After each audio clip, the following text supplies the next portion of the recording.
Hello, welcome to the session. Today we're going to know about the interesting topic of the human skull, the individual bone, that is the mandible, which will form the lower jaw. It is the one of the strongest bone of the face. It is very large also. Okay, nextly, what are the parts associated within the mandible? The mandible consists of two surfaces. One is the outer surface and inner surface. And then processes are condylar process, coronoid process and alveolar process. The body consists of ramus and then angle of the mandible. Okay. Nextly, what are the processes? The condylar process is the strong and projected upward, which is present posteriorly in the anatomical position. The coronoid process consists of rounded like structure. The upper part we used to call it the head. It will be articulate with the temporal bone to form the temporomandibular joint. Okay. Next, coronoid process. The coronoid process is a flattened structure which is present in the anterior part of the ramus. It gives attachment to the temporalis muscle.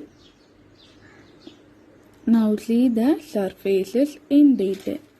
First we have to see the surfaces external. The external surface, the center, you can able to see a line like ridge that we used to call the symphysis menti. Symphysis menti, that is the fusion of right as well as the left bone during the embryological period to form the impression that we used to call it the symphysis menti. Next to the symphysis menti, the center you can able to see a triangular shaped elevation that we used to call it the mental protuberance. The protuberance we used to call it the chin in normally. The infralateral angle of the protuberance that will form the mental tubercle. Next, lateral to the tubercle, you can able to see the round opening, that is the foramen, that we used to call it the mental foramen. The mental foramen, the structure passing through this foramen are mental nerves and vessels. Mental nerve from the facial nerve, one of the branches. You have to find out what is the branch of mental vessel. Next we will see the borders. There are the two borders. One is the upper border and lower border.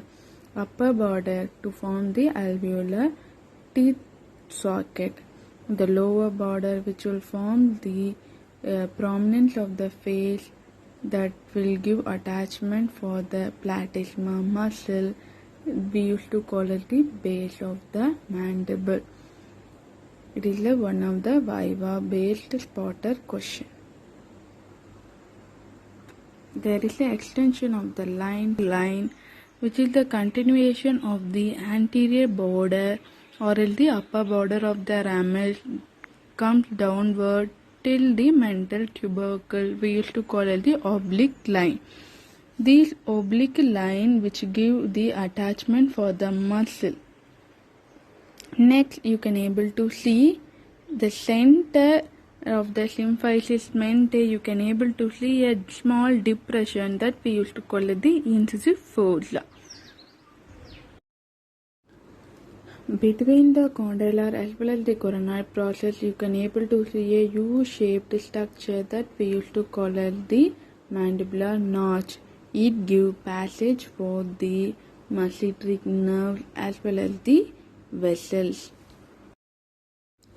Next, the ramus of the mandible. Between the condylar as well as the coronoid process, you can able to see a quadrangular shape bony part that we used to call as the ramus of the mandible. It gives attachment for the masseter muscle.